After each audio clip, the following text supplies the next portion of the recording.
Yeah, of course, like it was very important for me and I was really looking forward to it. I worked hard for that and I was hoping like in the last game I knew like that was a very important game for me. I got the chance but didn't get to finish it, but I was really looking forward to get this award and I'm really happy that I got it. We don't have big name in our team like the US national players, we don't have any of that. So on me, Sami or Zayal, we are the pro players and it was a big responsibility on us. And for me, like especially when they get out, like I have to be on the pitch. And same goes for bowling. Like with my experience, I have to do it, like deliver in the bowling as well. That was Hamad Azam talking about the significance of winning the first Toyota Minor League Cricket Championship Most Valuable Player Award. And congratulations to Hamad, who helped Golden State to the conference finals. Joining me now to discuss the Division Most Valuable Player Awards is Joel Manning. First of all, Joel, how much did you love that finals weekend? Finals weekend was absolutely amazing. It was breathtaking. It was what cricket in America needed. That's the best way I could put it. Yeah. Well, I've been raving about Church Street Park for a long time. It was great to see so many people who'd never been there before see it for the first time. I think it was a great advertisement for cricket in the USA. It truly is an amazing venue, and to see all the spectators that came out, especially given that it was four neutral teams somewhat, and honestly, it cannot be described what that final weekend really was. 100%. We can only hope that it's like that every year. Agreed. So along with the league MVP award, minor league cricket is naming an MVP winner for every division. As we spoke earlier on, Hamad Azam is the league MVP. So of course it stands to reason that he's also the Western Division MVP. Joel, Hamad really did put up extraordinary numbers, especially when they're adjusted for the grounds he played on in comparison with his peers. What do you think about his performance this year?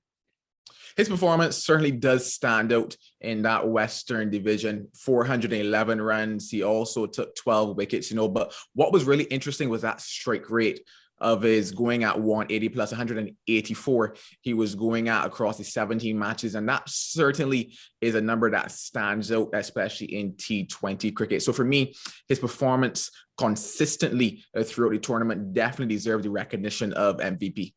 Well, at an average over 50 on grounds like they have in California, which aren't easy to score on, that's pretty impressive. So congratulations to Hamad Azam for winning the West Division Most Valuable Player Award. Over in the East, Empire State Titans' Christopher Barnwell earns the Eastern Division Most Valuable Player Award. Like the West, perhaps even more so, the East was an extremely tight division, a division loaded with talent and flair, and Barnwell edged out several others, including his own teammate, Trayvon Griffith, who is definitely worth a mention. Honestly, especially like you mentioned there with Trayvon Griffith, 500 plus runs as well. And he was certainly amongst the wickets. But Barnwell, to me, I think back to that 100 especially, which for me was a tournament defining moment for him with the bat. 50 off of 50 balls, and then went on to score 100 off of the next, I think about 16 or 17 deliveries. So that plus everything else that he has done with the 500 plus runs along with the 15 wickets, honestly, Christopher Barnwell, take a bow. You've done well. I was here to see the 100 that he scored on Church Street Park. Like you said, it was an incredible innings. That team, Empire State Titans, is a better chasing team. But that game, they opened the batting and they set a total that was just out of reach for just about anybody. And it was thanks to his innings. Really, in that division, just like the West, every win is massive. There aren't many teams that make the playoffs, and Christopher Barnwell certainly put his team, Empire State Titans, there. So congratulations to him. The MVP of the South goes to Corney Dry, captain of the Atlanta Fire. Corney produced regularly for the Fire and led them to the first place in the South. I spoke to him here in Morrisville, and he really gets the big picture of the league. His production as a top bowler was elite, but in my mind, it's his captaincy that's most valuable. He also handles the youth very well on his team, and he integrates them into the side just as regular players.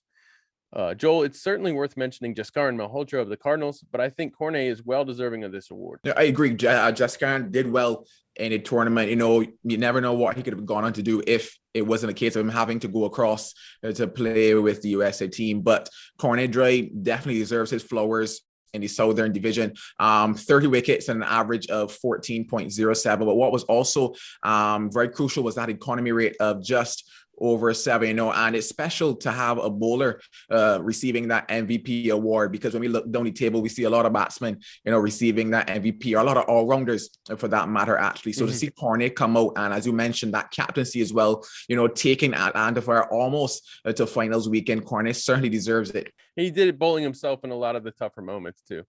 So congratulations to him. He's a brave player. He's a very good player, and he's a good captain. So congratulations to Cornet Dry. In the Central, we've got Ryan Scott taking home the MVP hardware.